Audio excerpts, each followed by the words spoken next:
Class ली उसके अंदर मैंने आपको बताया कर्ता क्रिया। कर्ता क्या होता है, कर्म क्या होता है, क्रिया क्या होता है। पहले बताया कर्ता के अनुसार क्रिया का प्रयोग किया जाता है। पुरुष के कितने होते हैं, वचन कितने होते हैं और हमें वाक्य का निर्माण किस प्रकार से करना चाहिए। लकार कितने होते हैं, हमें ये वाक्य कैसे पता चलेगा कि ये कौन से लकार का वाक्य है, ये सब मैं आपको पहले बता चुकी हूँ। अब आपके जो कक्षा 10 के अंदर जो टॉपिक है वो है कारक प्रकरण। कारक प्रकरण के अंतर्गत आपको पता है कर्म कारक, करण कारक, संप्रदान कारक, अपादान कारक, संबंध कारक, अधिकरण कारक, इन सब कारकों के बारे में आपको जब ज्ञान होगा तभी ही आप वाक्य निर्माण कर सकते हैं, अन्यथा आप वाक्य निर्माण नहीं कर सकते। क्योंकि वाक्य निर्माण करने से देखो हमें क्या नाम से जी बहुत सारे वाक्य निर्माण पर ही हमारी व्याकरण के कई टॉपिक हैं जो इस पर आधारित हैं। जैसे कर्तृवाच्य से कर्मवाचक बनाना, अशुद्धि संशोधन बनाना, कारक प्रकरण के जो 3-4 वाक्य आएंगे उनको हमें पूरा करना, और वैसे भी हमें जैसे कि व्याख्या का प्रसंग लिखते हैं तब भी हमें वाक्य निर्माण करना आना चाहिए। हम अपनी संस्कृत अपनी भाषा में तभी ही लिख सकते हैं जब हमें वाक्य निर्माण करना आएगा। लेकिन उसके लिए हमें सबसे पहले क्या करना पड़ेगा, पहले भी मैं कक्षा में बता चुकी हूँ और पुनः वापस से बताती हूँ कि शब्द रूप और धातु रूप का ज्ञान आपको होना चाहिए। मैंने आपसे पहले भी कहा सारे सर्वनाम शब्द याद कर लेना, राम, हरि, गुरु, नदी, अस्मद, युष्मद, जितने भी शब्द हैं उन शब्दों को याद करना। 5 लकारों में परस्मैपदी धातु याद करना। जब आप याद कर लोगे तभी आप वाक्य बना सकते हैं, अन्यथा नहीं बना सकते हैं। इसलिए बार बार मैं कहती हूँ कि ये चीज आपको याद होनी ही चाहिए। जो भी बहनें सुन रही हैं वो मेरी इस बात पर ज्यादा जोर दें कि 9वीं कक्षा के अंदर जो पीछे के जो शब्द रूप और धातु रूप दे रखे हैं उन्हें पूर्ण रूप से स्मरण कर लें, क्योंकि उनके बिना आप वाक्य निर्माण नहीं कर पाओगे। इसलिए मैं आपसे बार बार शब्द रूप और धातु रूप के लिए बार बार प्रोत्साहित करती हूँ और ये आपको याद करना ही पड़ेगा। अब आपको जो मैं पढ़ाने जा रही हूँ वो आप पहले मैंने कक्षा में कई बार बताया भी है, लेकिन पुनः वापस से अच्छे से स्पष्ट करती हूँ कि द्वितीय विभक्ति कर्म कारक। द्वितीय विभक्ति कर्म कारक के अंतर्गत जो भी आप पढ़ा रही हूँ मैं ब्लैक बोर्ड पर, वो आपकी 10वीं की किताब के पीछे दे रखा है। आप अच्छे से उनको अच्छे से स्पष्ट रूप से समझ सकते हैं, देख सकते हैं। पहला सूत्र है जब हमारी कर्म संज्ञा करता है उसमें दे रखा है, पुस्तक के पीछे दे रखा है कर्तुरीप सिद्धम कर्म है। एक सूत्र है कर्तुरीप सिद्धम कर्म है। इस सूत्र का अर्थ होता है कर्ता क्रिया के द्वारा जो ईप्सित फल प्राप्त करता है उसकी कौन संज्ञा होती है, कर्म संज्ञा होती है। और जब कर्म संज्ञा होगी तो उसकी कौन सी विभक्ति हो जाएगी, कर्मणि द्वितीय। इस सूत्र से कर्म द्वितीय विभक्ति हो जाएगी। तो आप देखिए कर्तुरीप सिद्धम का मतलब होता है कर्ता क्रिया के द्वारा जिसे बहुत ज्यादा जाता है। अब मैंने एक वाक्य लिखा है कि राम गांव जाता है। अब यहाँ कर्ता क्या है, राम, तो राम करता है। अब राम करता है वो क्रिया के माध्यम से कहाँ जाना चाहता है, गांव जाना चाहता है। तो राम जाने के माध्यम से कहाँ जाना चाहता है, गांव जाना चाहता है। इस कारण से यहाँ ईप्सित फल क्या हो गया, गांव हो गया। तो ईप्सित फल गांव हो गया तो इसमें गांव शब्द में, ग्राम शब्द में कौन सी विभक्ति कर देंगे, हमें द्वितीय विभक्ति कर देंगे। जो ये हमारा ग्राम शब्द है, ये ग्राम शब्द हमारा कौन से लिंग में चलता है, पुल्लिंग में चलता है। जो हमारा राम शब्द अकारांश है उसकी तरह हमें इसके रूप चलाने हैं। तो ग्राम शब्द की द्वितीय विभक्ति क्या करेगी, ग्रामम ग्रामौ ग्रामान। तो हमें एक गांव जा रहे हैं तो ग्रामम शब्द का प्रयोग करेंगे। कर्ता ने कर्म को क्या है को, तो राम है ग्रामम गच्छति। समझ में आ गया, क्लियर आपके। कर्ता हो गया राम, क्रिया हो गई गच्छति, ग्राम हो गया कर्म। कर्ता क्रिया के द्वारा इच्छित फल प्राप्त करने के लिए जा रहा है वो क्या कहलाता है, कर्म कहलाता है। और यहाँ गांव शब्द क्या हो गया, कर्म हो गया। हो गया क्लियर, समझ में आ गया सब बहनों को। हम आगे चलते हैं। दूसरा वाक्य है बालक वेद पढ़ते हैं। बालक वेद पढ़ते हैं। पहले हमें वाक्य को देखना है कि ये हमारा एक वचन का वाक्य है, द्विवचन का वाक्य है कि बहुवचन का वाक्य है। बालक एक होगा तो एक वचन का होगा, 2 होंगे तो द्विवचन का होगा, बहुत सारे बालक हैं तो बहुवचन का होगा। तो जब बालक बहुवचन है तो क्रिया भी में बहुवचन की लगानी होगी।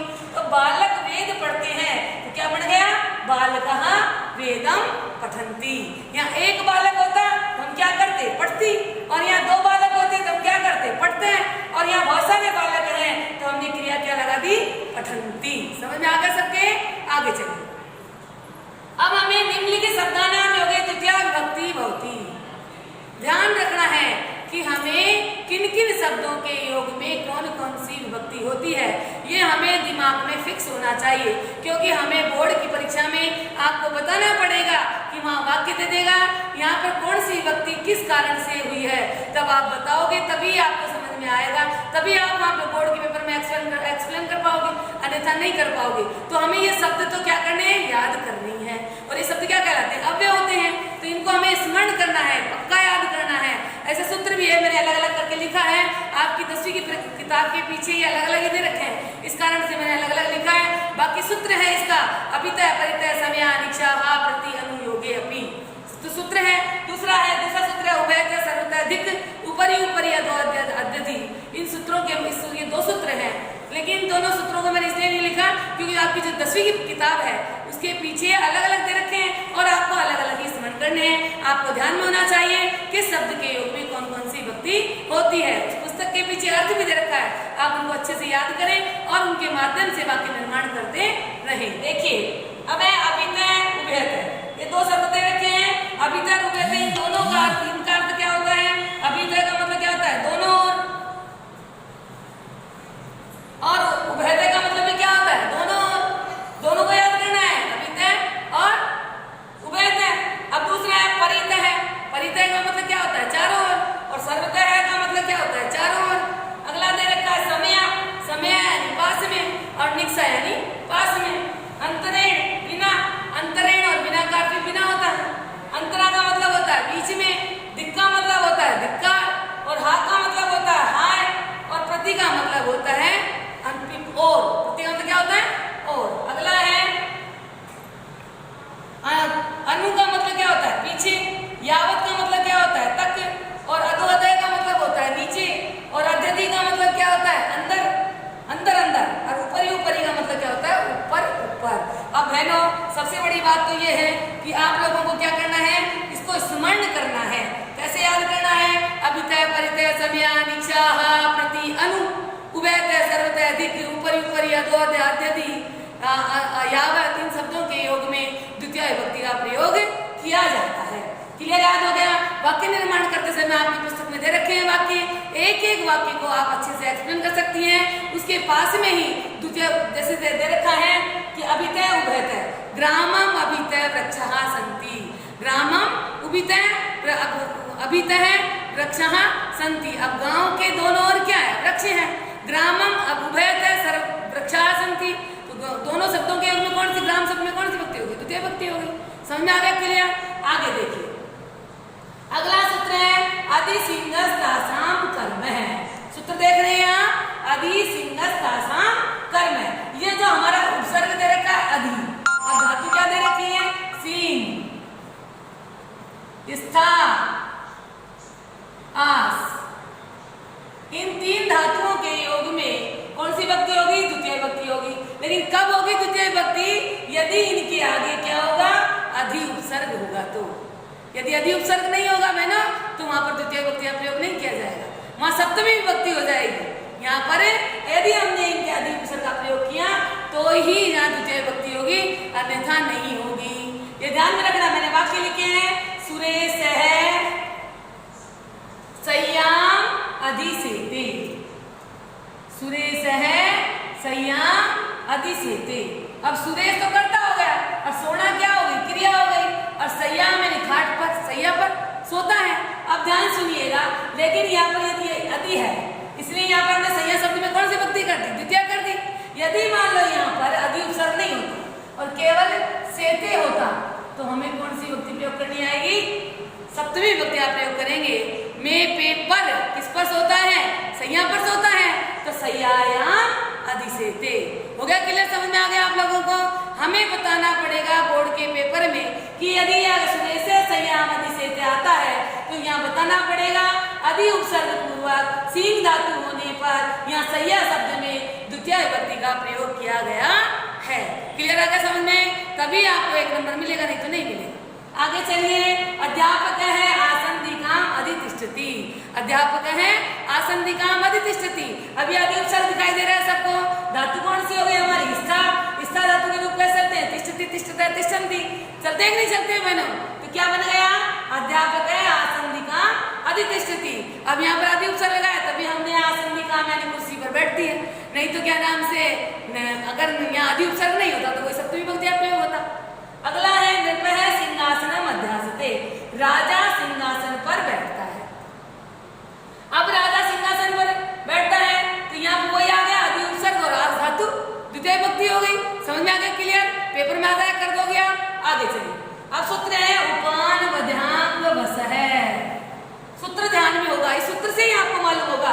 आदि सिंहस्तासाम कर्म समझ में आ गया आपको? उसी प्रकार से उपान वध्यांग वसः सूत्र है। इस उपान वध्यांग वसः सूत्र से भी समझ में आ जाता है कि किन किन शब्दों के योग में, किन किन के योग में कौन कौन सी विभक्ति होती है। देखिए बहनों, अब सूत्र से ही समझो। उप, अनु, देखो उप अपन ने अलग से निकाल दिया, या श्रवण दीर्घ हो रहा था, अनु फिर अधि फिर आंग फिर वसः। सूत्र क्लियर हो गया? उप, अनु, अधि, आंग, वस। अब हमारी मूल धातु क्या हो गई? वस धातु। अब वस धातु के आगे कौन कौन से उपसर्ग आएंगे? उप आ गया, अनु आ गया, अधि आ गया, आ गया। धातु हमारी कौन सी होगी? वस।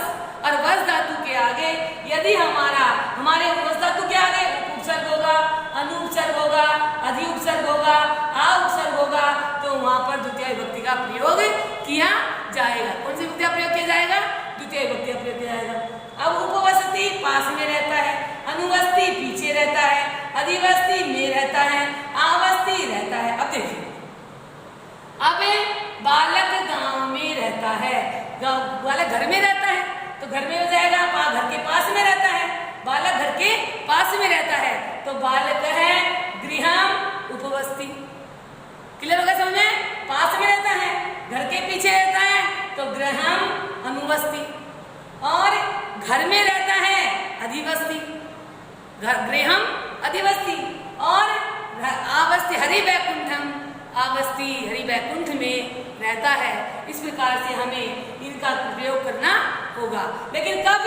यदि हमें ध्यान में होना चाहिए बहनों, वस धातु से पहले उप, अनु, अधि, आंग उपसर्ग होंगे तो ही द्वितीय विभक्ति होगी, अन्यथा कारकों के माध्यम से हमें में, पे, पर जो भी चिन्ह आएंगे उनके माध्यम से हमें विभक्ति का प्रयोग करना पड़ेगा। गांव में रहता है, गांव के पीछे रहता है, गांव के बाहर रहता है, तो उसके माध्यम से हमें कारकों के माध्यम से उनका प्रयोग करना होगा। लेकिन द्वितीय विभक्ति कब होगी? वस धातु के पहले यदि उप उपसर्ग होगा, अनु उपसर्ग होगा, अधि उपसर्ग होगा, आ उपसर्ग होगा तो द्वितीय विभक्ति का प्रयोग किया जाएगा। है ना? समझ में आ गया आपको? कोई दिक्कत? आगे चलिए, अभिनी विशेष्य सूत्र है। अभिनी विशेष्य, अभि उपसर्ग और नि उपसर्ग दो है, दिखाई दे रहे हैं आपको? मैंने लिख भी दिया है अभि, नि, इन दो उपसर्गों के साथ में यदि विस धातु रहने पर द्वितीय विभक्ति होती है, वो द्वितीय विभक्ति होती है। अब आपको पता है अभिनी विशते धूप चलेंगे, इसका मतलब होता है प्रवेश करता है, तो सह बालक है ग्रामम अभिनिविष्टे, इस प्रकार से बनेगा। अब आपको घर से कल क्या करना है? इन सब सूत्रों को अच्छे से आपको किताब के पीछे दे रखे हैं, मैंने अलग से टॉपिक नहीं लिया है क्योंकि आपको अच्छे समझ में आ जाएगा। अगर आप घर पर अभ्यास करेंगी, अगर आपको अच्छे से प्रयास करेंगी तो आपको जरूर समझ में आएगा। आप जरूर अभ्यास करें, आगे के लिए तैयारी करें, बोर्ड की परीक्षा के लिए आप अपने आप को बस सतर्कता से तैयारी करें, तत्पर हो जाइए। ये एक टॉपिक ऐसा है, ये कई टॉपिकों को हल करने वाला है, इसलिए आपको अच्छे से इसको तैयार कर लिया।